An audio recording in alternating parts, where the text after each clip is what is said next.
2029 ఎన్నికల సమరంలో ఈ కూటమి పార్టీలు కలిసి వెళ్ళే అవకాశం ఉందంట. జగన్మోహన్ రెడ్డి అనే బూచిని చూపించినంత వరకు ప్రజలకు డిప్యూటీ సీఎం పవన్ కళ్యాణ్ రేపు సీఎం అవ్వాలని,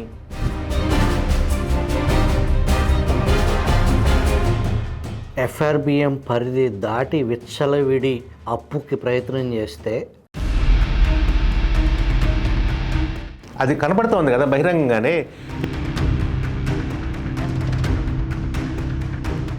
బరితెగింపు పట్టపగలు డేలైట్ దోపిడీ చేసినా కూడా నాటి కేంద్ర ప్రభుత్వం నోరిప్పలేదని అందరికీ తెలుసు, కనీసం పట్టించుకోలేదు.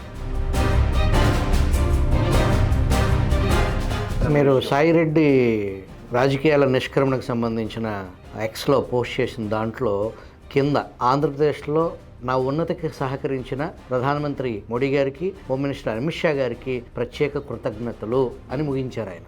జగన్మోహన్ రెడ్డి చేస్తున్నటువంటి ప్రతి చర్యకి, తీసుకున్న ప్రతి తప్పు నిర్ణయానికి సపోర్ట్ చేసింది సెంట్రల్ గవర్నమెంట్ త్రూ విజయసాయిరెడ్డి.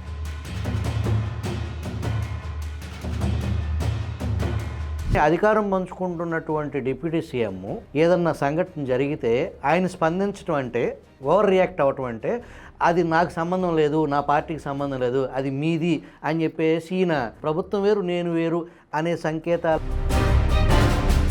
అంటే ఆయన రాజకీయ పరిణితి అంత లేదు కాబట్టి కొంచెం ఆవేశపూరితంగా మాట్లాడిన మాటలాగే కనపడుతూ ఉన్నాయి.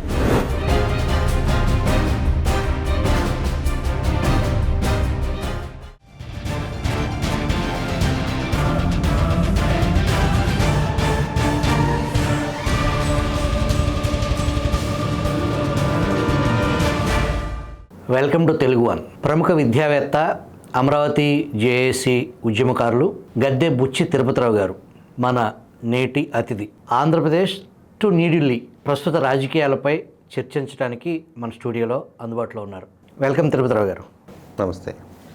ప్రస్తుతం ఆంధ్రప్రదేశ్లో జరుగుతున్న రాజకీయ పరిణామాలు, అట్లాగే కేంద్రంలో ఇక్కడ ప్రభుత్వం అక్కడ ప్రభుత్వం ఇక్కడ పార్టీలు భాగస్వామ్యంగా ఉన్నాయి. రాబోయే సమీప భవిష్యత్తులో కూటమి విచ్ఛిన్నం కాకుండా సజావుగా ప్రయాణం స్మూత్గా జరగటానికి 2029 ఎన్నికల సమరంలో ఈ కూటమి పార్టీలు కలిసి వెళ్ళే అవకాశం ఉందంటారా? ఉందంటే సుభాకర్ గారు, మనకి చిన్నప్పుడు ఒక ఇది చూస్తుంటాం మనం. చిన్నపిల్లాడికి భోజనం పెట్టడానికి అమ్మ భోజనం చేయకపోతే బూచాడు వస్తాడు అని భయపెట్టి ఎలాగైతే భోజనం పెడుతుందో, జగన్మోహన్ రెడ్డి అనే బూచిని చూపించినంత వరకు ప్రజలకు ఈ కూటమి మళ్ళీ కలిసి వెళ్ళే అవకాశాలే ఉంటాయి. ఎందుకంటే ఒక్కసారి జగన్మోహన్ రెడ్డి మీద, ఇప్పుడు చాలామంది అంటారు జగన్మోహన్ రెడ్డి మీద కేసులు ఏమైనాయి, వేరే కేసులు నెల రోజుల్లో, 2 నెలల్లో లేదా సంవత్సరంలో తేలిపోతూ ఉన్నాయి, కానీ ఈయన దగ్గర నుంచి దశాబ్దాల తరబడి కేసులు పెండింగ్లో ఉన్నాయేంటి, జగన్మోహన్ రెడ్డికి అంటే ఆయన ఏం చేయలేమా అని. చేస్తే ఏం మారిపోతాయండి? ఇప్పుడు మీరు అన్నారు అక్కడ ఇక్కడ కూడా ఎన్డీఏ కూటమి అధికారంలో ఉంది, సెంట్రల్లో కానివ్వండి, ఇక్కడ కానివ్వండి. కానీ రాజకీయాలు అనేవి ఎప్పటికైనా రాజకీయాలే. 3 పార్టీలు కలిసి ఇక్కడ చేయటం అనేది, లేకపోతే అక్కడ ఉండటం అనేది, ప్రభుత్వంలో షేర్ తీసుకోవటం ఇవన్నీ జరగచ్చు. కానీ రాజకీయాలకు వచ్చేటప్పుడు ఏ పార్టీ కూడా తమ సొంత లాభం కోసం తమ సొంతగా ఎలా పెరగాలని దాని గురించి ఆలోచించడంలో తప్పులేదు, ఎందుకంటే అవి రాజకీయ పార్టీలు. ఏది ఏమైనా మొన్న 2024 ఎన్నికల ముందు చంద్రబాబు నాయుడు గారిని అరెస్ట్ చేసిన టైంలో పవన్ కళ్యాణ్ గారు చూపించినటువంటి చొరవ కానివ్వండి, పరిణితి కానివ్వండి, నిస్సందేహంగా వైసీపీ వ్యతిరేక ఓటును చీలనివ్వకుండా అందరూ ఒక తాటిపైకి తీసుకొచ్చే విధంగా పోరాటం చేయడంలో సఫలీకృతం అయ్యారు కూటమి నాయకులు. కానీ అదే సమయంలో మీరు తర్వాత పరిణామాలను కనుక పరిశీలించి చూస్తే, ఆయన చెప్పిన పరిణితితో చెందినవే ఇంకొక 10 సంవత్సరాలు చంద్రబాబు నాయుడు గారు ముఖ్యమంత్రిగా ఉండాలని నేను కోరుకుంటున్నాను, ఆయన దగ్గర నుంచి చాలా నేర్చుకుంటున్నాను ఆయన అంటారు పవన్ కళ్యాణ్ గారు.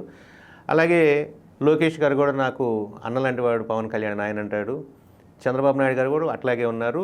బీజేపీ పెద్దలు కూడా, అంటే ఎన్నికలు జరిగి గవర్నమెంట్ ఏర్పడి సంవత్సరం కూడా కాలేదు కాబట్టి ప్రస్తుతం హనీమూన్ పీరియడ్ అనుకోవాలో ఏమనుకోవాలో అది బాగానే నడుస్తూ ఉంది. కానీ ఈ మధ్యలో జరిగే కొన్ని పరిణామాలను కనుక మనం గమనించి చూస్తే, డిప్యూటీ సీఎం పవన్ కళ్యాణ్ రేపు సీఎం అవ్వాలని, అలాగే కొంతమంది తెలుగుదేశం పార్టీ కార్యకర్తలు లోకేష్ సీఎం అవ్వాలని, అంటే అవి కార్యకర్తలు వాళ్ళ మనోభావాలు వాళ్ళ విధంగా చెప్పుకోవడంలో తప్పులేదు. కానీ ఇవి కొన్నిసార్లు ఏమవుతాయంటే అవాంఛనీయమైనటువంటి సంఘటనలు లేదంటే పరిణామాలకి దారితీసే అవకాశం ఉంది.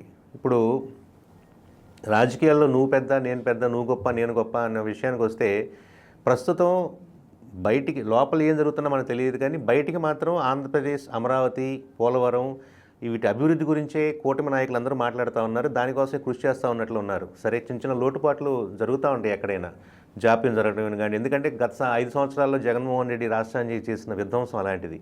దాని నుంచి రిపేర్లు చేసుకొని మళ్ళీ కన్స్ట్రక్షన్ స్టార్ట్ చేయడం అనేది అంత తేలికైన విషయం కాదు. వీళ్ళందరూ కూడా ఆ మాట మీదే ఉన్నారు ఇప్పటికీ.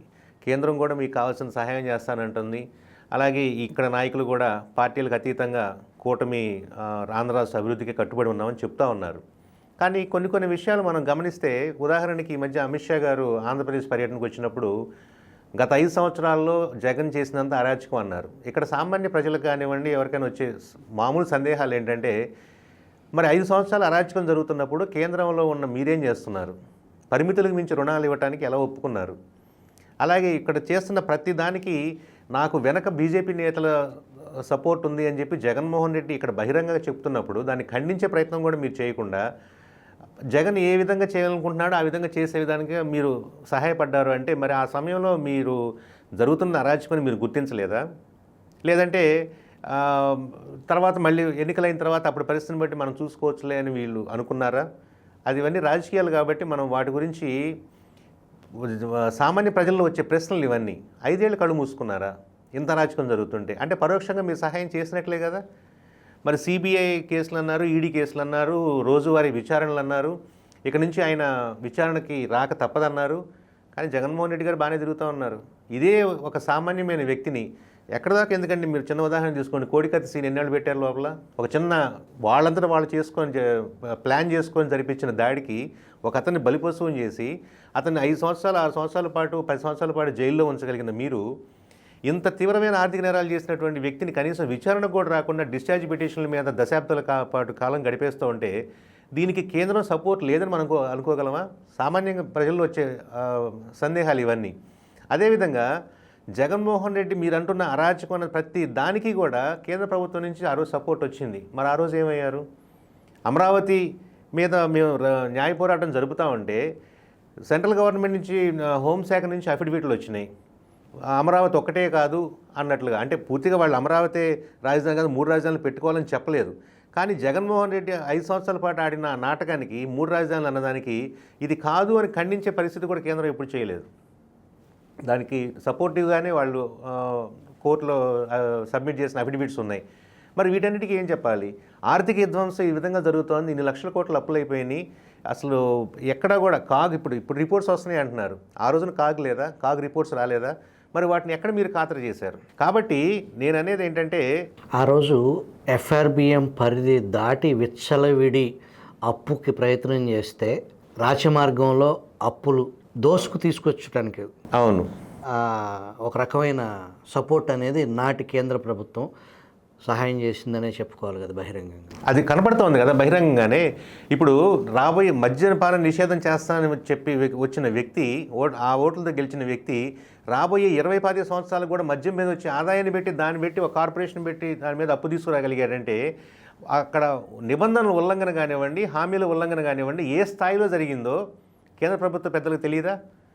ఇప్పుడు నీతి ఆయోగ్ కానివ్వండి, ఇంకోటి కానివ్వండి, digital currency payments, digital payments అని చెప్పి దేశమంతా అభివృద్ధి చేసిన వాళ్ళు వేల కోట్ల రూపాయలు ఆంధ్రప్రదేశ్లో ఈ మద్యం దుకాణాల్లో అసలు డిజిటల్ పేమెంట్సే లేవు, మొత్తం క్యాష్ పేమెంట్సే అన్నప్పుడు ఒక్కసారి కూడా దాని మీద దృష్టి సారించలేకపోయారు. వేల కోట్ల టర్నోవర్ ఉన్న బిజినెస్ చేసి అది ప్రభుత్వ రంగంలో చేయటాన్ని కనీసం తప్పుపట్టపోవటం, కనీసం మందలించకపోవటం, కనీసం చర్య. అక్కడికి మిలన్ టెరోలో హైకోర్టుకి వెళ్ళారు, ఓన్లీ డిజిటల్ పేమెంట్ అలౌ చేయట్లేదు, ఓన్లీ క్యాష్ అని. హైకోర్టు సూచన మేరకు హైకోర్టు ముందు దోషిగా నిలబడకుండా ఉండటం కోసం అప్పుడు ఆ ఫోన్పే, ఆ డిజిటల్ పేమెంట్ అక్కడక్కడ పెట్టి పరిశీలిస్తున్నాం. ఇది సక్సెస్ అయితే రాష్ట్ర వ్యాప్తంగా పెడతాం.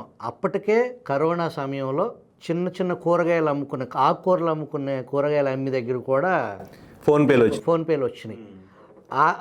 గవర్నమెంట్ అంటుందన్నమాట, ఆనాటి గవర్నమెంట్, మేము ఒక 2-3 షాపుల్లో ట్రయల్ రన్ కింద పెడుతున్నాం, ఆ ఫోన్పే అంతా బాగానే ఉంటే రాష్ట్ర వ్యాప్తంగా పెడతాం. అంత బరితెగింపు పట్టపగలు డేలైట్ దోపిడీ చేసినా కూడా నాటి కేంద్ర ప్రభుత్వం నోరిప్పలేదని అందరికీ తెలిసిన విషయం, కనీసం పట్టించుకోలేదు. అంటే నేను చెప్తోంది అదే. ఇప్పుడు చాలామంది దీనిలో చేసే వాదన ఎట్లా ఉంటుందంటే central government, state government, federal స్ఫూర్తికి అనుగుణంగా స్టేట్ గవర్నమెంట్ ప్రజలు ఇచ్చిన తీర్పు, ప్రజలు ఓట్లేసి ఇన్ని సీట్లు ఇచ్చి గెలిపించుకున్న పార్టీని మేము ఓవర్లుక్ చేయలేము, వాళ్ళ కాదని మేమేం చేయలేము. కరెక్టే, ఫెడరల్ స్ఫూర్తికి విభిన్నంగా మేమేం చేయమని చెప్పట్లా. కనీసం ఫెడరల్ స్ఫూర్తిలో, ఈ సమాఖ్య స్ఫూర్తిలో ఒక పెద్దన్నగా ఉండాల్సినటువంటి కేంద్రం మరి ఎఫ్ఆర్బిఎం పర్మిషన్స్ లిమిట్స్ ఎందుకు పెట్టారండి? అవన్నీ కేంద్రం చూడాలనే కదా. రాష్ట్రానికి స్వయం ప్రతిపత్తి ఉండొచ్చు, రాష్ట్ర ప్రభుత్వం రాష్ట్ర ప్రజలు ఎన్నుకున్న విధంగా నడవాల్సిందే, వాళ్ళ అధికారాలు వాళ్ళకు ఉంటాయి, వాటిని కట్ చేయమని చెప్పట్లేదు, 356 ఆర్టికల్ పెట్టమంటలేదు. కనీసం ఒక సూపర్విజన్ కోసం సెంట్రల్ గవర్నమెంట్ ఉంది. ఆ మాటకు వస్తే భారతదేశంలో ఉన్నటువంటి ప్రతి అంగుళం భూమి కానివ్వండి, ఏదైనా సరే సెంట్రల్ గవర్నమెంట్ అయితే రాష్ట్రపతి అధికారం కిందకి రావాల్సిందే మన రాజ్యాంగం ప్రకారం. మరి మీరు సెంట్రల్లో కూర్చొని ప్రతి చిన్నదానికి మీకు నచ్చని రాష్ట్రాల్లో ప్రతిదాన్ని ఒక భూతత్వంలో చూసి అక్కడ లా అండ్ ఆర్డర్ పోయిందని, లేకపోతే ఇంకోటి పోయిందని మాట్లాడే మీరు మరి మీకు రాజకీయ భాగస్వామిగా ఉన్నాడా, లేదంటే మీకేమన్నా అంటే పబ్లిక్గా అనొచ్చు అనకూడదు తెలియదు, బట్ జనం అనుకుంటున్నమాట మీరు జగన్మోహన్ రెడ్డి నుంచి వచ్చే ముడుపులు తీసుకొని మీరు కాముగా ఉన్నారా, లేకపోతే ఏ రకంగా మీరు ఈ విధంగా జగన్మోహన్ రెడ్డిని సపోర్ట్ చేశారు? మీరు సాయిరెడ్డి రాజకీయాల నిష్క్రమణకు సంబంధించిన ఎక్స్లో పోస్ట్ చేసిన దాంట్లో కింద ఆంధ్రప్రదేశ్లో నా ఉన్నతికి సహకరించిన ప్రధానమంత్రి మోడీ గారికి, హోమ్ మినిస్టర్ అమిత్ షా గారికి ప్రత్యేక కృతజ్ఞతలు అని ముగించారు ఆయన. అవును, అదే అంటున్నాను. రాష్ట్ర ముఖ్యమంత్రికే జగన్మోహన్ రెడ్డి గారికి చాలాసార్లు అపాయింట్మెంట్ దొరకలేదు, అమిత్ షాది కానీ ప్రధానమంత్రిది కానీ విజయసాయి రెడ్డి గారి దొరికాయి. ఎప్పుడు ఎక్కడ కావాలనుకుంటే ఆ టైంలో విజయసాయి రెడ్డి గారికి కేంద్ర ప్రభుత్వ పెద్దలతో ఆ అపాయింట్మెంట్లు దొరుకుతున్నాయి. అంటే వారి మధ్య ఉన్నటువంటి అనుబంధం కానీ లేకపోతే అదేంటో మనకైతే తెలియదు. కానీ జగన్మోహన్ రెడ్డి చేస్తున్నటువంటి ప్రతి చర్యకి, తీసుకున్న ప్రతి తప్పు నిర్ణయానికి సపోర్ట్ చేసింది central government through Vijayasai Reddy. ఇవన్నీ అమలు చేసుకుంటే ఢిల్లీలో కూర్చొని చేసుకొచ్చింది మాత్రం విజయసాయి. ఈ విషయం అడిగినా అడగకపోయినా ఆంధ్రప్రదేశ్ రాష్ట్రానికే కాదు దేశం మొత్తం తెలిసిన విషయమే. మళ్ళీ వీటికి ఏదో మసిబూసి మేము ఇచ్చేస్తాం మొన్న అమిత్ షా అన్నట్టు అంత అరాచకం జరిగిందంటే తప్పు జగన్మోహన్ రెడ్డిది కాదు, ఇండైరెక్ట్గా మీదే. ఆ తప్పు మీరు చేసిన అరాచకమే. రాష్ట్రాన్ని ఈ విధంగా కోలుకోలేని దెబ్బతీసినది ప్రత్యక్షంగా జగన్మోహన్ రెడ్డి అయితే, పరోక్షంగా అంతకన్నా ఎక్కువ దెబ్బతీసింది కేంద్ర ప్రభుత్వమే. కానీ ఈ రోజున మళ్ళీ ఆ జగన్మోహన్ రెడ్డి మరి అవినీతి పరుడనో, లేదంటే అరాచకం చేశాడనో, లేదంటే మీరు కొత్తగా తెలుగుదేశం పార్టీతో పాత అనుబంధాన్ని పునరుద్ధరించుకొని పవన్ కళ్యాణ్ ద్వారా మీరు కూటమిగా ఏర్పడి రాష్ట్ర భవిష్యత్తు కోసం ఉపయోగపడితే పనిచేస్తే మంచిదే, అందరూ హర్షిస్తారు. కానీ ఇవి రాజకీయాలు సుభాకర్ గారు. నేను ఎందుకు చెప్తున్నానంటే 2014 నుంచి 19 వరకు జరిగిన ఆ పీరియడ్లో 18 వరకు తెలుగుదేశం ఎంపీలు కేంద్ర ప్రభుత్వం అధికారంలో ఉన్నారు. అలాగే ఎన్డీఏ కూటమి ఆ రోజున పనిచేసింది. అంటే ఆ రోజు పవన్ కళ్యాణ్ గారు లేరు, కానీ తెలుగుదేశం బీజేపీ అంత బాగా చివరి సంవత్సరంలో బయటకు వచ్చేసి ఈ చంద్రబాబు నాయుడు గారు బీజేపీని విమర్శించడం మొదలుపెట్టారు, వాళ్ళు చంద్రబాబు నాయుడు గారిని విమర్శించడం మొదలుపెట్టారు. ఎందుకంటే ఇవి రాజకీయాలు. ఆ చివరి సంవత్సరంలో ఏ రాజకీయ ప్రయోజనాలు ఆశించి మరి ఈయన అలా అన్నారో, వాళ్ళు ఇలా అన్నారో, ఆ బంధం ఎందుకు చెడిపోయిందో మనకు తెలియదు, వాళ్ళకే తెలియాలి. నేనేమనేది ఏమిటంటే, ఇప్పుడు ఎలక్షన్లు జరిగి సంవత్సరం కూడా పూర్తి కాలేదు, 9 నెలలు 10 నెలలు అయినాయి. రేపు ఇంకా 4 సంవత్సరాల పైగా కాలం ఉంది. చివరి సంవత్సరంలో ఏం జరుగుతుందో ఎవరు ఊహించలేని పరిస్థితి. నేను ఇంతకుముందు అనుకున్నట్టు ఇదే విధంగా కొనసాగి ఏదో బూచాడు అనే జగన్మోహన్ రెడ్డిని చూపెట్టి కూటమి ఐక్యంగా ఉండాలంటే అది ఉండాలి. లేదు ఈలోపు ఏమైనా సిబిఐ కోర్టులు కానీ ఏవైనా తేలి జగన్మోహన్ రెడ్డి బెయిల్ క్యాన్సిల్ అవ్వడం, లేదా ఇంకోటి కానీ జరిగి జగన్మోహన్ రెడ్డి అనే వ్యక్తి తెరమరుగు అయ్యాడంటే ఇదే జనసేన, ఇదే తెలుగుదేశం పార్టీకి అపోజిషన్ కావచ్చు. ఎందుకంటే మళ్ళీ అప్పుడు ఈక్వేషన్లు మారుతాయి. ఈ మాట అంటే నేను ఎందుకు, నాకు చాలామంది ఏమైనా తెలుగుదేశం తమ్ముళ్ళు కానివ్వండి, జనసేన నాయకులు కానివ్వండి, కోపగిస్తే కోపగించుకోవచ్చు, కానీ ఇవి రాజకీయాలు. మీరు తీసుకోండి ఉదాహరణ కింద, ఇప్పుడు మన రాష్ట్ర హోమ్ మినిస్టర్ గారు అనిత గారు ఉన్నారు. పవన్ కళ్యాణ్ గారు ఆ మధ్య ఏదో విషయం మీద కొంచెం లా అండ్ ఆర్డర్ సరిగ్గా ఉండలేదు, నేను హోంశాఖ తీసుకోవాల్సి వస్తుంది అన్నారు. అలాగే కొన్ని సందర్భాల్లో ఇప్పుడు కాకినాడలో సీజ్ ద షిప్ అన్నారు. ఆ షిప్ ఏమైందో, ఆ షిప్ శుభ్రంగా వెళ్ళిపోయింది సౌత్ ఆఫ్రికాకి. వెళ్ళిపోతుంటే కూడా చూపెట్టారు, స్టెల్లా ఉంది దాని పేరు, అది కూడా వెళ్ళిపోయింది. నేను అప్పుడు చిన్న రైటప్స్ రాస్తుంటాను, నేను దానిలో కూడా పెట్టాను. సముద్రంలోకి వెళ్ళిపోయింది చిరుచేపలే సారు, తిమింగలాలు ఒడ్డునే ఉన్నాయి, వాటిని ఏం చేస్తున్నారు? ద్వారంపూడి చంద్రశేఖర్ రెడ్డి గారు అంత చేశారని చెప్పేసి మీరు అంత గగ్గోలు పెట్టి అంత చేసి సముద్రం మధ్యలోకి వెళ్ళి కూడా మళ్ళీ ఇన్స్పెక్షన్లు చేసి వచ్చిన వ్యక్తి, మరి ఇప్పుడు ఏమైనాయి అవన్నీ? ద్వారంపూడి చంద్రశేఖర్ రెడ్డికి ప్రధాన భాగస్వామి, శ్రేయోభిలాషి జనసేన పార్టీకి సంబంధించిన ప్రముఖులకి ప్రాణ స్నేహితుడు. మరి ఏం చేస్తున్నారు? వాళ్ళ మీద తీసుకునే చర్యలు ఏంటి? నిన్నటికి నిన్న మనకి ఆ తర్వాత మన మచిలీపట్నంలో పేరు నాని గారి విషయంలో తెగ గగ్గోలు పెట్టారు, కేసులు అన్నారు, లుకౌట్ నోటీసులు అన్నారు. అదేమైందో ఇంతవరకు అతిగతి లేదు. అలాగే జత్వానీ గారి మీద కేసు అన్నారు, 3 IPSలు ఉన్నారు, వాళ్ళు ఇరుక్కున్నారన్నారు, వాళ్ళ సస్పెన్షన్ అన్నారు, వాళ్ళు ఇంతవరకు కోర్టుకు గుమ్మ ఎక్కినట్టు కూడా మనకేం కనపడలేదు. ఇలా తిరుపతిలో తొక్కిస్లాట్ జరిగితే క్షమాపణ చెప్పాలి అని చెప్పేసి అదే రోజు ముఖ్యమంత్రి, ఉప ముఖ్యమంత్రి పర్యటనలో విభిన్న ప్రెస్ మీట్లు, కొంత గందరగోళం, కూటమి నాయకుల్లో కొంత గందరగోళం ఏర్పడింది. విభిన్న పార్టీలకు సంబంధించి టీటీడీ చైర్మన్ క్షమాపణ చెప్పాలి, అధికారులు క్షమాపణ చెప్పాలని ఒక బాధ్యత అనే దాని గురించి వారు మొత్తం మీద వాళ్ళు క్షమాపణ చెప్పారు. అక్కడ డిఫరెన్స్ ఆఫ్ ఒపీనియన్ అనే దానికి సంబంధించి డిప్యూటీ సీఎం అనేది ఆ పదవి కాన్స్టిట్యూషన్ పోస్ట్ కాదు. ఓన్లీ సౌలభ్యం కోసం పార్టీలకి సంబంధించి గతంలో 5గురిని పెట్టాడు జగన్మోహన్ రెడ్డి. కూటమి ప్రభుత్వంలో చంద్రబాబు నాయుడు నేతృత్వంలో ఒకరిని పెట్టారు. డిప్యూటీ సీఎం అనేది ఒక పొలిటికల్ అడ్జస్ట్మెంట్, టైటిల్కి సంబంధించిన వ్యవహారం తప్ప దానికి ప్రత్యేక అధికారాలు ఏమీ లేవు. ఏదైతే శాఖ కేటాయించారో ఆ శాఖ పరిధిలోనే ఆయన కార్యక్రమాలు కానీ ఆయన ఆర్డర్లు కానీ పనిచేసే వ్యవహారం ఉంటుంది. తదిమా ఏ శాఖలో ఏలిట్టినా కూడా అది ఆ శాఖకు సంబంధించిన వ్యవహారం వాస్తవానికి. సో ఈ కొంచెం అతిగా ప్రవర్తిస్తున్నట్టు ఏమైనా అనిపిస్తుందా? జనాలు అనుకునేది ఏంటంటే కూటమి ప్రభుత్వంలో ఏదైనా ప్రభుత్వాలంటే ప్రభుత్వ అధికారుల కారణంగా కానీ ప్రభుత్వంలో ఉన్నటువంటి మంత్రుల కారణంగా ఆయా పార్టీల ప్రభుత్వంలో ఉన్న ఎమ్మెల్యేల కారణంగా కొంత ఇబ్బందులు ఉన్న వ్యవహారం. అది ప్రతిపక్షాలు గొంతెత్తుతుంది ఆ తప్పుని, ఇది తప్పు అని చెప్పేసి, లేదా పత్రికలు లేదా కోర్టులు. కానీ అధికారం పంచుకుంటున్నటువంటి డిప్యూటీ సీఎం ఏదన్నా సంఘటన జరిగితే ఆయన స్పందించడం అంటే, ఓవర్ రియాక్ట్ అవ్వటం అంటే అది నాకు సంబంధం లేదు, నా పార్టీకి సంబంధం లేదు, అది మీది అని చెప్పేసి ఈయన క్లియర్గా ఉండటం కోసం, దాన్ని ఈయనకి అంటకుండా ఉండటం కోసం ప్రభుత్వం వేరు నేను వేరు అనే సంకేతాలు ఏమన్నా ఇవ్వడానికి అవకాశం ఉందంటారా? ఏదైనా అయి ఉండొచ్చు సుభాకర్ గారు. ఎందుకంటే ఇప్పుడు వాళ్ళ ఆలోచనలు ఎట్లా ఉండొచ్చు అనే దానికి చెప్తుంది. ఎందుకంటే రాజకీయాలు కాబట్టి ఇవి. పవన్ కళ్యాణ్ గారు ఇప్పుడిప్పుడే వచ్చారు రాజకీయాల్లోకి. చంద్రబాబు నాయుడు గారు ఇట్లాంటి ఎప్పుడో చూస్తున్నారు ఆయన అనుభవంలో. కానీ ఒక రాష్ట్రానికి ఉప ముఖ్యమంత్రిగా ఉన్నటువంటి వ్యక్తి మీరు అన్నట్టు ఇప్పుడు కాన్స్టిట్యూషనల్ పొజిషన్ అయితే కాదు, అది రాజ్యాంగపరమైంది కాదు. ఆయన ఒక శాఖకు మంత్రి. ఓకే, వివిధ శాఖలు వివిధ మంత్రులు ఉన్నారు. ఇప్పుడు ఒక వ్యక్తిగా ఫర్ ఎగ్జాంపుల్ మీరు నేను ఉన్నామండి. మన కళ్ళ ముందు ఒక దుర్ఘటన జరిగితే అయ్యో అలా జరిగి ఉండాల్సింది కాదు అని మానవతతో ఫీల్ అయ్యే వాళ్ళు ఎవరైనా ఉంటారు. అలాగే ప్రభుత్వంలో ఉన్నటువంటి ఒక వ్యక్తి ఏ మంత్రి అన్నా కానివ్వండి, మా ప్రభుత్వ హయాంలో ఇది జరిగింది కాబట్టి మేము బాధపడుతున్నాము లేదంటే క్షమాపణ అడుగుతున్నాము అన్న దానిలో తప్పు లేదు. కానీ అది కొంచెం ఎగ్జాగరేట్ చేసుకొని నేను ఏదైతే తాట తీస్తాను, లేకపోతే నేను ఉప ముఖ్యమంత్రిని కాబట్టి నేను ఇది చేస్తాను, లేదంటే నేను హోమ్ మినిస్టర్గా వెళ్ళాల్సి వస్తుందేమో అనేది కొంచెం, అంటే ఆయన రాజకీయ పరిణితి అంత లేదు కాబట్టి కొంచెం ఆవేశపూరితంగా మాట్లాడిన మాటలాగే కనపడుతూ ఉన్నాయి. పరిణితి లేదు అనుకునేదానికంటే పూర్తి పరిణితితోనే విజన్తోనే అడుగులేస్తున్నారనే అనుమానాలు కూడా ఉన్నాయి. అవి కూడా ఉన్నాయి.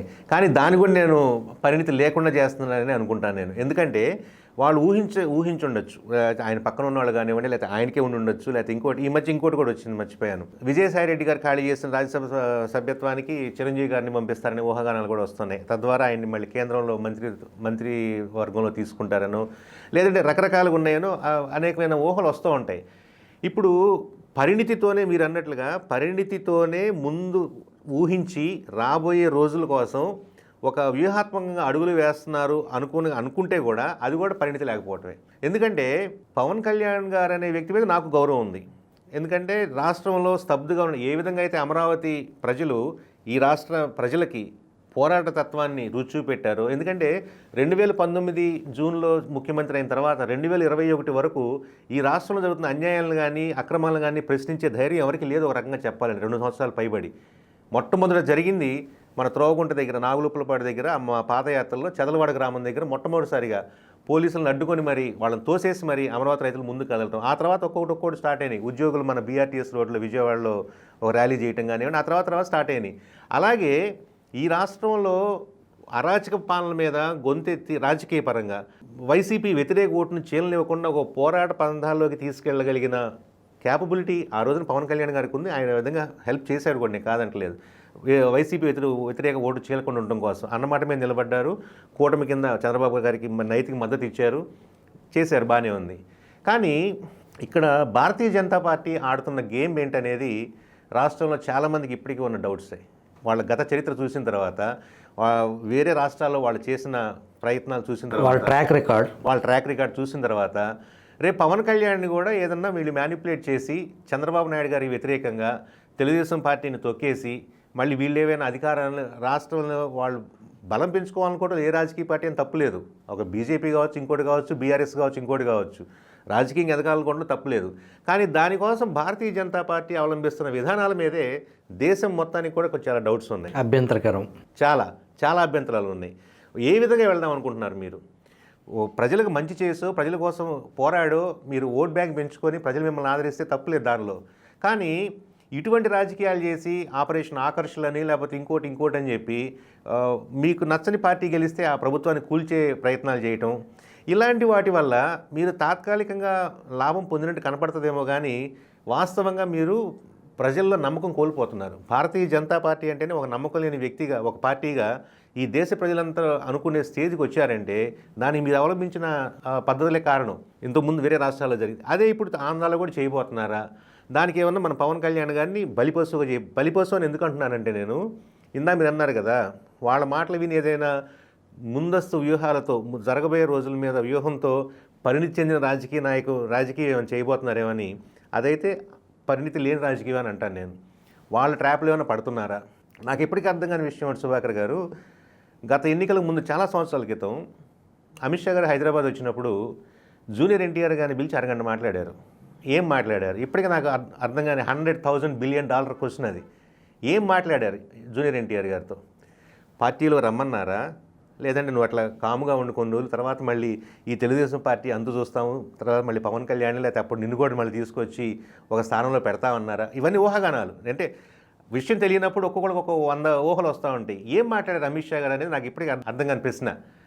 అలాగే ఇప్పుడు ఈ రాజకీయ నాయకులు కానీ వీళ్ళు చేసే పనులు సార్, మనకి నిన్న చేసిన చిరంజీవిని మొన్న ఢిల్లీ పిలిచారు, ప్రధానమంత్రి స్వయంగా తోడుకుని వెళ్ళి సంక్రాంతి సంబరాలు, అవును, ఆ కార్యక్రమం ఏదైతే జరిగిందో దాన్ని 2 తెలుగు రాష్ట్రాలు ఒక ప్రముఖ వార్తగా ప్రచురించాయి, ప్రసార మాధ్యమాల్లో కూడా చూపించాయి. ఇక్కడ పరిస్థితులు చూస్తే గతంలో మీరు పవన్ కళ్యాణ్ రాజకీయాలకు వచ్చిన కొత్తలో చూస్తే ఆయన భావజాలం కానీ, సమాజ స్థాపన కానీ, ఆ మెడలో ఎర్రకండువా కానీ, చెగువీరా సంబంధించి పవన్ కళ్యాణ్ అభిమానులు, జన సైనికులు ఆ చెగువీరాకి సంబంధించిన మనం ఆటో చూసినా కారు చూసినా పవన్ కళ్యాణ్ని ఆ టైపు ప్రొజెక్ట్ చేసేదాకా విప్లవ వీరుడు కింద. కానీ కాలక్రమంగా మారుతున్న పరిణామాలు, సనాతన అనేదానికి పేటెంట్ హక్కు, అది సనాతన ధర్మం అనేదాన్ని రక్షించడానికి నిన్నగాక మొన్న పుట్టిన ఆర్ఎస్ఎస్, అది పుట్టిన తర్వాత 1964లో పుట్టిన హిందూ మహాసభ, మాదే పేటెంట్ రైటు, హిందూ మతాన్ని ఉద్ధరించడానికి మేమే కారకులం, అసలు మాదే అది అనే పేటెంట్ రైట్ మాదే అనేలాంటి పరిస్థితుల్లో ఉన్నటువంటి ఆర్ఎస్ఎస్ అనుబంధ శాఖ అయినటువంటి రాజకీయ శాఖ బీజేపీకి సంబంధించి ఏదైతే వాళ్ళ నినాదం ఉందో సనాతన ధర్మం అనేదాన్ని, దాన్ని పవన్ కళ్యాణ్ పూర్తి స్థాయిలో, మీరు ఆయన ఆహార్యం కానీ ఆ పూజా విధానం కానీ అంతకుముందు లేనిది, ఆయన మనస్తత్వానికి భిన్నమైంది. ఆయన గతంలో 1000 పుస్తకాలు చదివానన్న ఆ పుస్తకాల్లో ఏది కూడా ఈ సనాతన ధర్మం గురించి చెప్పలే. ఆయన చదివిన పుస్తకాలన్నీ కూడా ఇంటలెక్చువల్స్కి సంబంధించి, ఈ నేల చరిత్ర, ప్రపంచ చరిత్రకు సంబంధించి, మహనీయుల గాథలకు సంబంధించిన బుక్స్ గురించే చెప్పాడు ఆయన, ఫిలాసఫర్స్ గురించి. కానీ ఈ అడుగులు చూస్తుంటే బీజేపీకి ఆయన ఒక తురుపు ముక్కలాగా, ట్రంప్ కార్డు లాగా ఆ కాపు సామాజిక వర్గాన్ని మొత్తాన్ని కూడా బీజేపీ వైపు వాస్తవానికి బీజేపీ గతంలో కాపు సామాజిక వర్గాన్ని టార్గెట్ చేసే సోము వీర్రాజుకి ఆ పదవి ఇవ్వటం జరిగింది. అయితే సోము వీర్రాజు పెర్ఫార్మెన్స్ 0 అవటం, అది మైనస్ అవటం, దాంతో సోము వీర్రాజుని పక్కన పెట్టడం, ఆ పథకం బిడిసి కొట్టినప్పుడు. సో ఇప్పుడు ఏదైతే అటు చిరంజీవిని దగ్గరకు తీయటం కానీ, ఇటు పవన్ కళ్యాణ్ సనాతన వాదాన్ని, ఆ పదాన్ని ఎత్తుకోవటం, ఇవన్నీ కూడా డాట్స్ కనెక్ట్ చేస్తుంటే బీజేపీతో సన్నిహిత సంబంధాలు ఉండొచ్చు. కానీ రేపు రాబోయే 2029 వ్యవహారానికి సంబంధించి గత అసెంబ్లీ సెషన్స్లో ఫ్లోర్లోనే ఆయన సాక్షాత్ ఫ్లోర్ ఆఫ్ ద హౌస్లోనే రాబోయే 10 ఏళ్ళు 15 ఏళ్ళు, ముందు 10 ఏళ్ళు అన్నారు, తర్వాత 17 అన్నారు. చంద్రబాబు గారి నాయకత్వంలో, చంద్రబాబు గారి నేతృత్వంలో, చంద్రబాబు గారి ముఖ్యమంత్రి, చంద్రబాబు గారు ఉన్నంత వరకు ముఖ్యమంత్రి అన్నారు పవన్ కళ్యాణ్. అంటే చంద్రబాబు నెక్స్ట్ టర్మ్కి ఆయన బహుశా పార్టీ పరంగా కానీ యంగ్స్టర్స్ని యువ నాయకత్వాన్ని టీడీపీలోకి చొప్పించే వ్యవహారం కానీ ఈరోజు యాక్చువల్గా పాలిట్ బ్యూరో సమావేశం జరుగుతుంది టీడీపీ సెంట్రల్ ఆఫీస్. దాంట్లో కొన్ని నిర్ణయాలు వెలువడే అవకాశం, ఇవాళ చాలా ముఖ్యమైన నిర్ణయాలు వెలువడతాయి అంటున్నారు, చూడాలి. దాంట్లో లోకేష్ నాయకత్వంలో టీడీపీ భవిష్యత్తు అనే వ్యవహారం, ఆయన నాయకత్వం వైపు పార్టీ నడిచే పరిస్థితి, నెక్స్ట్ 2029 ఎలక్షన్ నాటికి టీడీపీ ముఖ్యమంత్రి అభ్యర్థిగా నారా లోకేష్ కనుక ప్రకటిస్తే, నారా లోకేష్ పేరుని, పవన్ కళ్యాణ్ స్టాండ్ ఎలా ఉండొచ్చు అంటేనండి, ఇక్కడ మీకు చిన్న విషయాన్ని గమనించాలి. మీరు అన్నట్టుగా చెగువేరా లేకపోతే హిస్టారికల్ బుక్స్ చూసి ఇన్స్పిరేషనల్ బుక్స్ చదువుతా ఆ మైండ్ సెట్తో ఉన్నటువంటి పవన్ కళ్యాణ్ గారు మరి ఇప్పుడు రాజకీయ కారణాల వల్ల లేకపోతే ఎట్లా మారాల్సి వచ్చో, లేదా సనాతనానికి నేనే ప్రతినిధి అనేది అది చెప్పుకోవడం కోసం మీరు, ఎందుకంటే విజయసాయి రెడ్డిది కూడా చూడండి మీరు, హిందుత్వమైన రెసిగ్నేషన్ ట్వీట్లో కూడా నేను హిందువునే 1-10 సార్లు చెప్పుకోవాల్సిన అవసరం వచ్చిందంటే భారతీయ జనతా పార్టీ యొక్క ఆ హిందుత్వ అన్నదానికి నేను కూడా సహకరిస్తున్నాం, మేము అదే దానిలో ఉన్నాము అని చెప్పుకోవడం కోసం వీళ్ళు కొంత ప్రయత్నం చేస్తున్న మాట అయితే నిజం. అలాగే మీరు ఒక చిన్న విషయం గమనిస్తే సుభాకర్ గారు, అమరావతి ఉద్యమం 2019 డిసెంబర్ 15 మొదలైందండి. జనవరి 20వ తారీఖున ఈ లోపల బోస్టన్ కమిటీ అని, హై పవర్ కమిటీ అని, జీఎన్ రావు కమిటీ అని రకరకాల కమిటీలు వాళ్ళకి కావాల్సిన వేసుకొని 3 రాజధానుల బిల్లుని అసెంబ్లీలో పాస్ చేసుకోవడం కోసం జనవరి 20వ తారీఖున అసెంబ్లీని పెట్టారు. ఆ రోజు చంద్రబాబు నాయుడు గారు చలో అసెంబ్లీ ముట్టడి కార్యక్రమం పెట్టినప్పుడు మేమందరం కూడా రైతులు వేలాదిగా పార్టిసిపేట్ చేసాం. గల్లా జయదేవి గారిని మా ముందు అరెస్ట్ చేశారు, నాకు లాఠీ దెబ్బలు తగిలి లాఠీలు ఇరిగినాయి. ఆ తెల్లారే పవన్ కళ్యాణ్ గారు ఈ దెబ్బలు తగిలిన వాళ్ళందరినీ ఒకసారి జనసేన ఆఫీసు తీసుకురండి చెప్పారు. ఎందుకంటే నేను రాలేను, పోలీసులు ఆంక్షలు ఉన్నాయి కాబట్టి తీసుకురమ్మంటే నేను కూడా వెళ్ళాను. నాతో పాటు ఆ రోజున లాఠీ చార్జీలు దెబ్బలు తిన్న ఒక 10 మంది వరకు వెళ్ళాము మేము, మహిళలు పురుషులు అందరూ. ఆ రోజున ఆయన మాతో చెప్పిన మాట, నాతో అంటే మమ్మల్ని డయాస్ మీద కూర్చోబెట్టి ఆయన మాట్లాడిన మాట అందరిని ఉద్దేశించి, వచ్చే ఎన్నికల్లో వైసీపీ నుంచి ఒక్క ఎమ్మెల్యేని కూడా గెలవనీయకుండా నేను ప్రయత్నం చేస్తాను, అది జరిగి తీరుతుంది అని చాలా గట్టిగా చెప్పాడు ఆయన. అది సరే చెప్తా ఉంటారు. ఆ రోజుకి ఆయన ఇంకా బీజేపీకి వెళ్ళాల. జనవరి 20వ తారీఖు మేము ఆయన 21వ తారీఖున మేము ఆయన కలిసాము. 2 రోజులు ఢిల్లీ వెళ్ళారు, బీజేపీతో అలయన్స్ పెట్టుకొని వచ్చారు. మీరు నాకు అర్థం కాని విషయం ఏంటంటే, అప్పటికి జగన్మోహన్ రెడ్డి గెలిచి సంవత్సరం కూడా కాలేదు. పోనీ జనసేన ఏమైనా సీట్లు గెలిచిందంటే రాపాక వరప్రసాద్ రాజులు తప్పితే ఎవరు, ఆయన కూడా అటు జంప్ అయిపోయాడు. ఇప్పుడు స్వయంగా పవన్ కళ్యాణ్ గారే 2 సీట్లు ఓడిపోయారు. అటువంటి పవన్ కళ్యాణ్ గారిని భవిష్యత్తులో ఊహించి బీజేపీ అర్జెంటుగా ఢిల్లీ పిలిపించి ఆయనతో అలయన్స్ పెట్టుకొని వాళ్ళిద్దరూ ఒక కూటమిగా రావడానికి ఆ రోజునే బీజం పడిందంటే 24 ఎలక్షన్ దృష్టిలో పెట్టుకొని వాళ్ళు ఏం ఆలోచించుంటారు అప్పుడు. అది ఎందుకు అంటున్నానంటే, ఇప్పుడు బీజేపీ చేస్తున్నటువంటి ఈ పనులు కూడా 29 ఎన్నికలను దృష్టిలో పెట్టుకొని వాళ్ళు పవన్ కళ్యాణ్ ద్వారా ఆంధ్రప్రదేశ్లో ఒక బలమైన శక్తిగా ఎదుగుదాం, మనకు ఎలాగో సొంతగా ఎదిగే శక్తి లేదు, దానికి పవన్ కళ్యాణ్ ఉపయోగపడతాడనే ఉద్దేశంతో వాళ్ళు వస్తున్నారేమో అని నాకు ఒక డౌటు. అదేవిధంగా పవన్ కళ్యాణ్ గారు మీరు అన్నట్లు తన స్వభావ సిద్ధానికి వ్యతిరేకంగా కొంచెం డీవియేట్ అయ్యి బీజేపీ ట్రాప్లో పడుతున్నారేమనే భయం కూడా నాకు ఇంకోటి ఉంది. పవన్ కళ్యాణ్ గారు నాకు అంటే ఈ రాజకీయాల్లో నేను చూస్తున్నంత వరకు ఆ రోజున ఆయన ఎన్నికల్లో పోటీ చేయకపోయినా అమరావతి ప్రాంతంలో తిరిగారు. రైతులకి జగన్మోహన్ రెడ్డి 3 రాజధానులు అంటే కూడా కంచెలు దాటుకొని వచ్చి మరి మాకు సపోర్ట్ తెలియజేశారు. నాకు తెలిసిన పవన్ కళ్యాణ్ గారు చాలా ఉద్యమ స్ఫూర్తితో అలా ఉన్నారు. అటువంటి వ్యక్తిని కూడా వీళ్ళ రాజకీయాల కోసం ఆయన మళ్ళీ ఒక హిందుత్వం లేదంటే ఈ ముసుగేసి ఒక సనాతన ముసుగేసి ఇట్లా మార్చేస్తే రేపు మళ్ళీ ఇప్పుడు ఎవరైతే సరే కాపు కులస్తులు అనుకోండి, ఇంకోళ్ళు వాళ్ళందరికీ ఉంటుంది ఆశ, మనవాడు ఒకటి సీఎం అయితే బాగుంటుంది అనే ఉద్దేశంతో ఆ ఆవేశంలో ఈ ట్రాప్లో పడతారేమో నా భయం ఒకటి. బీజేపీ ట్రాప్లో ఇదిగో మీకు చేస్తాం ఇంకోటి అని చెప్పేసి ఒక స్వభావాన్ని మార్చేసి ఏ పునాదుల మీద అయితే జనసేన పవన్ కళ్యాణ్ పైకి వచ్చారో ఆ పునాదులే కూల్చేసే ప్రయత్నం బీజేపీ చేస్తుందేమో అని ఒక భయం ఉంది. అలాగే ఏదో సామెత చెప్తారు కదా, మహాభారతంలో సెకండ్ నడ్డు పెట్టుకొని భీష్ముడిని కొట్టినట్టు పవన్ కళ్యాణ్ అనబడే ఒక వ్యక్తిని ప్రస్తుతం తెలుగుదేశం పార్టీకి చాలా సపోర్టివ్గా ఉన్నటువంటి వ్యక్తిని పక్కకు లాగి చంద్రబాబు నాయుడు గారిను తెలుగుదేశం పార్టీను కొట్టేసి మళ్ళీ వాళ్ళు పవన్ కళ్యాణ్ చూపెట్టి అధికారంలోకి వచ్చి లేదా రాష్ట్రాన్ని తమ హస్తగతం చేసుకోవాలని ఒక ప్లాన్లో ఉన్నారేమో. ఎందుకంటే వాళ్ళు వేరే రాష్ట్రాల్లో చేసినవి అన్నీ అవే. అలాగే మీరు అన్నట్లు లోకేష్ గారిని రేపు 29లో ముఖ్యమంత్రి అభ్యర్థిగా ప్రకటిస్తే జరిగేది ఏంటి అనేది. ఇక్కడ మనం గమనించాల్సింది, యువగళం ముందు లోకేష్ వేరు, యువగళం తర్వాత లోకేష్ వేరు. ఎందుకంటే మాకు ఆ పాదయాత్రల వల్ల జరిగే లాభాలు మాకు తెలుసు కాబట్టి నేను చెప్తా ఉన్నాను. రాష్ట్రానికి కానీ పార్టీకి కానీ లాభం జరుగుతో లేదో నాకైతే తెలియదు, కానీ వ్యక్తిగతంగా లోకేష్కి పాదయాత్ర వల్ల చాలా ఉపయోగం జరుగుతుందో చూస్తూ ఉండండి మీరని నేను మా వాళ్ళతో కూడా చాలామందితో చెప్పాను నేను. అదేవిధంగా యువగళం తర్వాత రాజకీయ పరంగా చాలా రాటుదేలారు లోకేష్.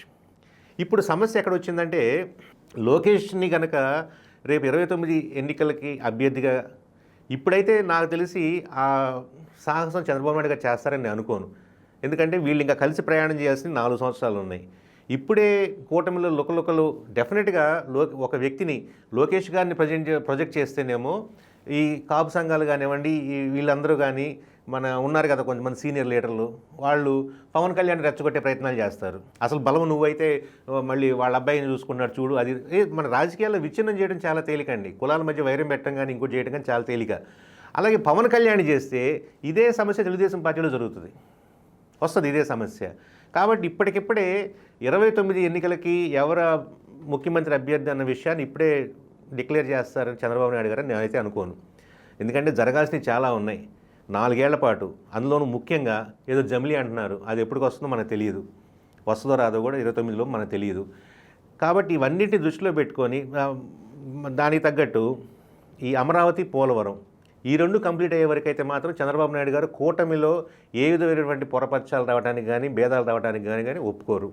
ఎందుకంటే కేంద్రం ఎంత రాజకీయ కుయుక్తులు పనినా లేదా రాజకీయ వ్యూహాలు పనినా ఇంకో రకంగా 29 దృష్టిలో పెట్టుకొని ఏ రాజకీయం చేసినా ఇప్పుడు రాష్ట్రం అభివృద్ధి చెందాలంటే భారతీయ జనతా పార్టీ సపోర్ట్ మనకు అక్కడ అవసరం, కాబట్టి తప్పదు. కాబట్టి ఈ రాష్ట్రం ఒక గాడిన పడే వరకు, అమరావతి పోలవరం కంప్లీట్ అయ్యే వరకు కనీసం ఒక స్టేజ్కి వచ్చే వరకైనా చంద్రబాబు నాయుడు గారు కూటమిలో లుకలుకలు రావడానికి ఇష్టపడతారని నేనైతే అనుకోను. దానికి దోహదపడే విధంగా ఈ అభ్యర్థి ఎవరు 29 ఎన్నికలకి అన్నదాన్ని ఇప్పుడే ప్రకటిస్తారైతే నేను అనుకోను సార్. అది నేను అనుకుంటుంది.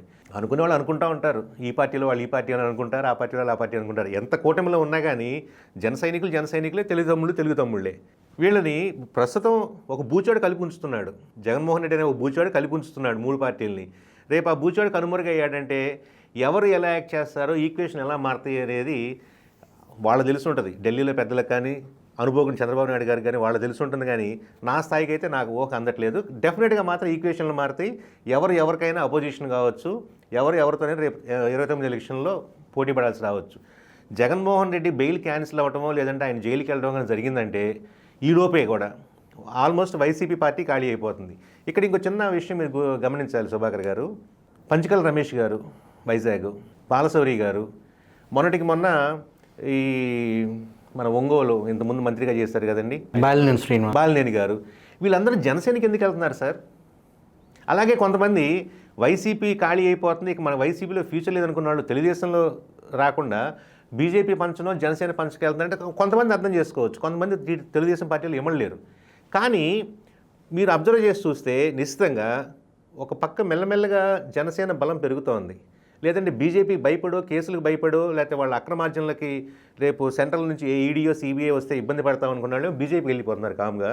లేదంటే ఇక్కడ లోకల్ లీడర్స్ మొత్తం జనసేనకి వెళ్ళిపోతున్నారు. అంటే నాయకులు వెళ్ళినంత మాత్రాన పార్టీలు బలపడితే నేను అన్ను. రేపు ఒకవేళ నేను అనుకున్న విధంగా కనుక జరిగితే వ్యూహాల్లో మార్పులు వచ్చి, కూటమిలో మార్పులు వచ్చి వీళ్ళందరూ జనసేనకు బలమయ్యారంటే తెలుగుదేశం పార్టీ జనసేనతోనే పోరాడాల్సి రావచ్చు. అందుకంటే కింద స్థాయి నుంచి జనసేన బలపడతా వస్తుంది. మీరు ఈ రోజున తీసుకుంటే జరుగుతున్న ప్రతి రాజకీయ పరిణామం కూడా జనసేనకు కానీ పవన్ కళ్యాణ్ కానీ ప్లస్ అవుతుంది సార్. అదేవిధంగా తెలుగుదేశానికి మైనస్ అవుతుంది, డెఫినెట్గా అవుతుంది. ఇక్కడ ఒక చిన్న ప్రాబ్లం ఏమొచ్చిందంటే కూటమిలో మెజారిటీ స్థానాలు తెలుగుదేశం పార్టీలో ఉన్నా కానీ ఏదైనా తప్పు జరిగితే, చిన్న పెద్ద తప్పు ఏదైనా తెలుసో తెలియకో తప్పు జరిగితే అది తెలుగుదేశం పార్టీ మీదకి వెళ్ళిపోతుంది, ఒప్పు జరిగితే పవన్ కళ్యాణ్ ఖాతాలోకి వెళ్తుంది. మీరు గమనించి చూడండి, అబ్జర్వ్ చేసి చూడండి. ఏదైనా తప్పు జరిగితే తెలుగుదేశం ఖాతాలోకి వెళ్తుంది, ఒప్పు జరిగితే పవన్ కళ్యాణ్ ఖాతాలోకి వెళ్తుంది. అంటే దానివల్ల ఏదో జరుగుతుందని నేను అంటలేదు. దీనివల్ల తెలుగు తమ్ముళ్ళు, తెలుగుదేశం పార్టీ నాయకులు కానీ ఎప్పటికైనా సంస్థాగతంగా వాళ్ళు పెంచుకోవాలి, వాళ్ళు పునాదుల మీద ఇంకా స్ట్రాంగ్ అవ్వాలి అన్న ఆలోచనలు ఉండాలి తప్ప ఇంకా పాత ఆలోచనలతోనో. మాకు అమరావతిలో కూడా చెప్పారు, తెలుగుదేశం పార్టీ వచ్చేసింది, ఇక మనకి ఉద్యమ శిబిరాలు అవసరం లేదు అని. నేను ఒక్కొక్కరికి చిలక చెప్పినట్టు చెప్పాను. నేను ఉద్యమం ఇంతవరకు మనం అమరావతి పరిరక్షణ కోసం చేశాము, బాధతో చేసాం, భయంతో చేసాం, ఆవేశంతో చేసాం. ఇక నుంచి బాధ్యత చేయాలి. అమరావతి నిర్మాణం పూర్తయ్యే వరకు మనం భూములు ఇచ్చిన లక్ష్యం నెరవేరలా. చంద్రబాబు గారు వచ్చేసారులే మన తలకింద చేసి పడుకుందామంటే కుదరదు. అమరావతి మనం భూములు ఇచ్చింది మన భవిష్యత్ తరాల కోసం. అది జరగాలంటే అమరావతి నిర్మాణం జరగాలి. ఎప్పటికీ గతకాలపు అనుభవాలు చూసాం మనం. 14 నుంచి 19 వరకు అట్లాగే బేఫర్వాగా ఉన్నారు. 19లో జగన్ రాగానే నెత్తిన మన బాంబు పడింది. మళ్ళీ అవే తప్పుల్ని మళ్ళీ మనం రిపీట్ చేస్తే మన బాధ్యతలు మనకు క్షమించవు. ఎలాగో శిబిరాలు వేసున్నాం, ఆ శిబిరాలను ఒక ఆఫీస్లో వాడుకుందాం, కూర్చొని డిస్కస్ చేసుకుందాం. ఇంకా బోల్డని సమస్యలు ఉన్నాయి అక్కడ అమరావతి నిర్మాణంలో. వీటన్నిటికీ రైతుల గురించి మనం రిప్రజెంటేషన్ ఇవ్వాలంటే, కూర్చొని మాట్లాడుకోవాలంటే మనం ఉద్యమం చేయమంటలా, బాధ్యతతో చేయండి అంటున్నా. ఒక్కళ్ళు వినలేదు నా మాట.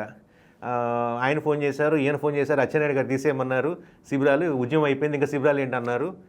మళ్ళీ ఇప్పుడు కూర్చొని రోడ్ల పోట్లు వచ్చిన వాటిని అడ్రస్ చేసేవాళ్ళు లేరు, లేకపోతే అవి చేసేవాళ్ళు. మరి ఎవరు చేస్తారు ఇవన్నీ? రైతులకు సమస్యలు ఉన్నాయి ఇప్పటికీ, వాటన్నిటిని అడ్రస్ చేసేది ఎవరు? మనమే చేసుకోవాలి. కన్స్ట్రక్టివ్ వేలో రాష్ట్ర ప్రభుత్వం మర్చిపోయినా మనం గుర్తు చేస్తూ మన నిర్మాణాలు మనం చూసుకోవాలి. తద్వారా మనం చేస్తానంటే సమస్యలను ప్రభుత్వ దృష్టికి తీసుకెళ్ళాలి కదా.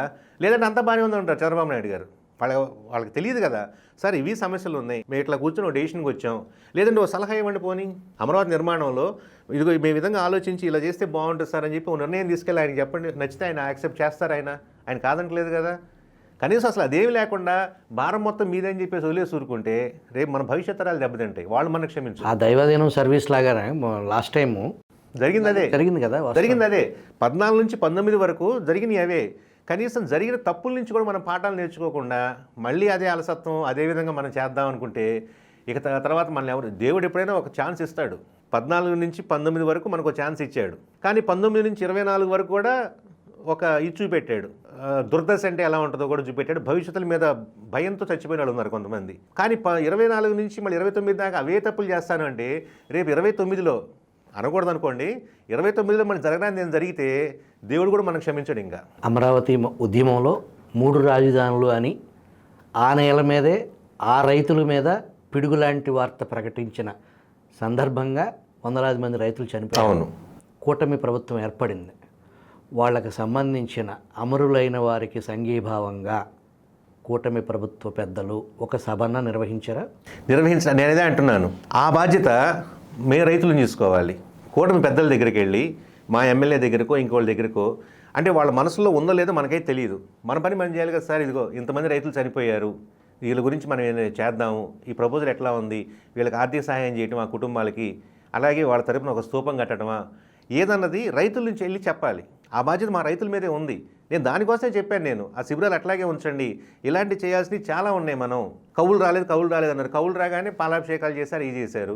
మన కంపెనీలు రావట్లేదు, కంపెనీలు మొత్తం వైజాగ్ అటు ఇటు వెళ్ళిపోతున్నాయి, రాయలసీమకి మొత్తం. ఇక్కడ రాజధాని నిర్మాణం కావాలి, ఇక్కడ మనుషులు వచ్చి ఉండాలి, ఇది ఒక గ్లోబల్ సిటీగా డెవలప్ అవ్వాలి అంటే మీకు ఇక్కడ ఉద్యోగాలు రావాలి. కంపెనీలు ఏమొస్తున్నాయి ఇక్కడికి? వాటి గురించి మనం ఏమైనా ఆలోచిస్తున్నావా? సరే, లాంగ్ రన్లో వాళ్ళు చేద్దాం అనుకుంటున్నారు. రైతుల నుంచి మనం చేయాల్సినవి ఏంటి? ఇప్పుడు మీరు అడిగిన క్వశ్చనే ఉంది అమరవీరుల గురించి. దాని గురించి పట్టించుకున్న వాళ్ళు ఎవరు? మనమే పట్టించుకోవాలి, రైతులే పట్టించుకోవాలి. మేమే సార్ ఇదిగో ఇంతమంది చనిపోయారు, వీళ్ళకి ప్రాబ్లమ్స్ ఉన్నాయి, ఇవి సాల్వ్ చేయాలి. మీకు చిన్న ఉదాహరణ చెప్తాను సుభాకర్ గారు. 2014లో అప్పుడు ఇంకా అమరావతి డిక్లేర్ కాలేదు. చంద్రబాబు నాయుడు గారు సీఎం అయిన కొత్తలో అమరావతి రాజధానిగా నిర్ణయించబడే స్టేజ్లో 6 బస్సులు వేసి 300 మంది రైతుల్ని హైదరాబాద్ లేక్ వ్యూ గెస్ట్ హౌస్కి పిలిచారు, గురించి డిస్కస్ చేద్దామని. సార్ ఆ రోజు మాట్లాడుతూ ఉన్నప్పుడు నేను అన్నాను, సార్ ఇప్పుడు ఇంతమంది రైతులు భూములు ఇస్తున్నారు కదా, ఓ పని చేయండి, భూములు ఇచ్చిన రైతులకి ఒక గుర్తింపు కార్డు, భూమి లేని రైతులకు ఒక గుర్తింపు కార్డు ఇవ్వండి.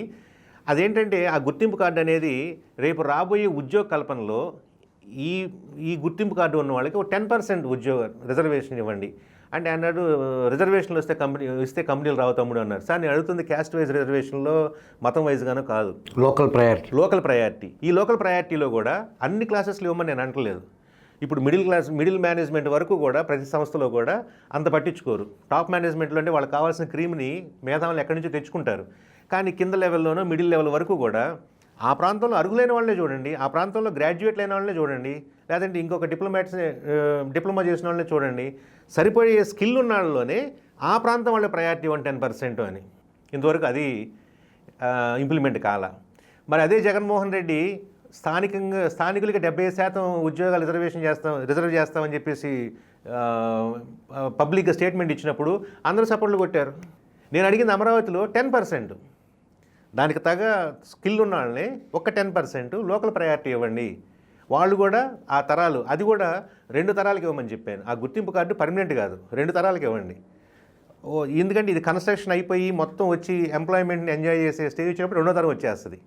వాళ్ళు అప్పుడు చెప్పుకుంటారు, మా తాతలు తండ్రులు భూములు ఇవ్వబట్టి మేము మా ప్రాంతంలో ఉద్యోగాలు చేసుకుంటున్నాం. ఓకే, బయట నుంచి ఉద్యోగస్తులు రావాలి, మైగ్రేషన్ ఉండాలి. At the same time local వాళ్ళు కూడా ఇది మాది, అమరావతి మాది అన్న ఫీలింగ్తో ఉండాలి, ఆ ప్రాంతంలో నివసించాలి అంటే ఓ 10% వాళ్ళకి ఇవ్వండి. ఇలాంటివి రైతుల తరపు నుంచి అమరావతి నిర్మాణానికి మనకు సజెషన్స్ కూడా చేయించుకోండి. ఎవరో ఒకళ్ళకి అక్కడ ఉన్న వాళ్ళందరూ ఇంజనీర్లే కావాల్సిన అవసరం లేదు, ఏదో ఒక ఆలోచన ఎవరికోళ్ళకి వస్తుంది, దాన్ని పెట్టండి, మంచిదైతే వాళ్ళు తీసుకుంటారు. నిర్మాణంలో మనం భాగస్వాములం కావాలంటున్నాను. అదేదో గవర్నమెంట్ చూసుకుంటే చంద్రబాబు నాయుడు చూసుకుంటాడంటే కాదు, దానికోసం కదా మనం భూములు ఇచ్చింది. కాబట్టి ఆ బాధ్యతతో మనం అమరావతి ఉద్యమం చేయాల్సి వస్తుందని చెప్తే నా మాట ఒక్కడేం లేదు. అయిపోయింది, నువ్వే పిచ్చి మాటలు మాడుతున్నావు. మొన్న ఏదో మాట్లాడితే నువ్వు వైసీపీ టీడీపీ అన్నారు. నేను వైసీపీ కాదు, టీడీపీ కాదు, నేను ఏ పార్టీలో సభ్యుడిని కాదు ఇంతవరకు. కానీ ఈ రాష్ట్రం బాగుపడాలంటే నాకు చంద్రబాబు నాయుడు కావాలి. అక్కడ ఈ రాష్ట్రం బాగుపడాలంటే జగన్మోహన్ రెడ్డి అనే వ్యక్తి ఈ రాజకీయాల్లో ఉండకూడదు, ఈ రాష్ట్ర రాజకీయాల్లో. ఆ రెండే నేను కోరుకునేది. దానికోసం నేను వైసీపీకో టీడీపీకో కార్యకర్త ఉండాల్సిన అవసరం లేదు. భూములు ఇచ్చాం రైతులు అమరావతి కోసం, ఆ అమరావతి నిర్మాణం పూర్తి అవ్వాలి. అదేవిధంగా పోలవరం, నేను మొన్న ఒక రైటప్ కూడా రాశాను సుభాకర్ గారు. అమరావతి పోలవరం 2 కళ్ళు అని చెప్పి చంద్రబాబు నాయుడు గారు అనుకోవటం కాదు. ఆంధ్ర రాష్ట్రంలో ప్రతి వ్యక్తి కనుక నమ్మికలిగితే దాన్ని దేశంలోనే సంపన్న రాష్ట్రంగా ఆంధ్రప్రదేశ్ తయారవుతుంది. ఆ నమ్మకం మనకు ఉండాలి. ఆ 2 పూర్తి అవ్వాలి. ఒక పోలవరం పూర్తి అవ్వాలి, ఒక అమరావతి పూర్తి అవ్వాలి. అప్పుడు చూడండి ఆంధ్రప్రదేశ్ రాష్ట్రాన్ని ఏ స్థాయిలో ఉంటుందో. ఆ విజువలైజ్ చేసుకొని దానికోసం అది నమ్మి దానికోసం మనం కృషి చేయాలి, దానికోసం పనిచేస్తే తప్ప ఏ బీజేపీయో లేదంటే తెలుగుదేశం పార్టీ చంద్రబాబు నాయుడు మా నరేంద్ర మోడీయో వాళ్ళు ఎవరో చేయరు సార్. ఎందుకంటే they are politicians are always politicians. వాళ్ళకి కావాల్సిన రాజకీయ ప్రయోజనాలు. కాకపోతే చంద్రబాబు నాయుడు లాంటి వ్యక్తి ఏంటంటే విజనరీ ఉన్న వ్యక్తి కాబట్టి, డెవలప్మెంట్ అంటే తెలుసు కాబట్టి ఆ వ్యక్తి నేను కావాలని కోరుకుంటున్నాను. నేను ఇక్కడ తర్వాత రేపు లోకేష్, పవన్ కళ్యాణ్ మళ్ళీ ఈ వారేమైనా స్టార్ట్ అవుతుందేమో తెలియదు, చెప్పలేము. మీరు పోయిటరీ కూడా రాస్తూ ఉంటారు. ఏదన్నా మా గురించి మా ప్రేక్షకులకి ఏదన్నా వివరిస్తారా, తెలియజేస్తారా? అంటే నేను చెప్పాను కదా సార్, అమరావతి అన్న దాని గురించి ఆ మధ్య 2 రాష్ట్రాల్లో అమరావతి కాన్సెప్ట్ మీద ఒక కవితలు పోటీ పెట్టారు. పెడితే సార్ నేను ఎలా ఉంటుందో చూద్దామని వెళ్ళాను. నేను కూడా నన్ను కూడా రాసు రమ్మన్నారు. అనుకోకుండా దానికి నాకు ఫస్ట్ ప్రైజ్ వచ్చింది. ఆ రోజు నాకు సన్మానం కూడా చేశారు. దాన్ని నేను పెట్టింది ఏంటంటే ఆ కవితకి పేరు అమరావతి. అమరావతి కాదు, అమరావతి. దాని ముఖ్య ఉద్దేశం ఏంటంటే అమరావతి అసలు ఎలా డెవలప్ అయిందని.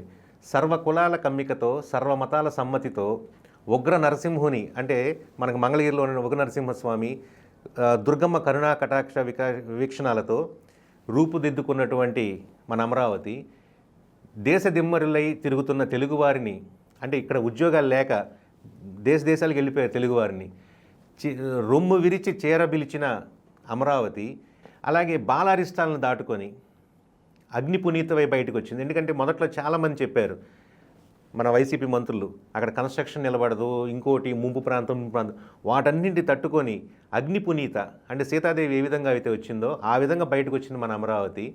ఈ అమరావతి అన్న విశ్వనగరాన్ని చూడటానికి ముందు తరాలు వేచి ఉండాలి, వేచి చూడాలి.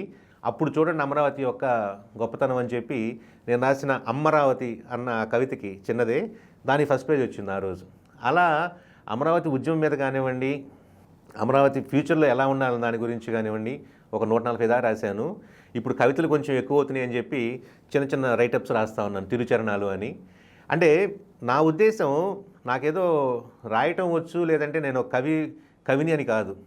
మనం చేసే ఒక పని సమాజంలో కొంతన్న మార్పును తీసుకురావడానికి ప్రయత్నం చేస్తుందా లేదా, ఒక చిన్న ఆలోచన థాట్ ప్రాసెస్ని స్టార్ట్ చేస్తే. నేను ఇప్పుడు 1000 మంది పంపిస్తాను సార్, 1000 మందిలో 900 మంది చదవరు, 100 మంది చదువుతారు, 100 మందిలో 50 మందికి అర్థం కాదు. అర్థమైన 50 మందిలో ఒక 10 మంది ఇదేంటి అని ఆలోచన చేస్తే ఆ 10 మంది ఇంకో 100 మంది చెప్తారు.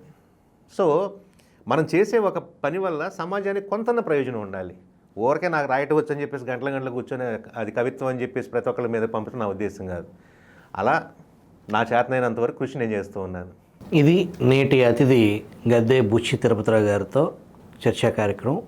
వచ్చేవారం మరొక అతిథితో కలుసుకుందాం. Thank you very much Tirupatirao గారు. నమస్తే అండి, థ్యాంక్ యూ.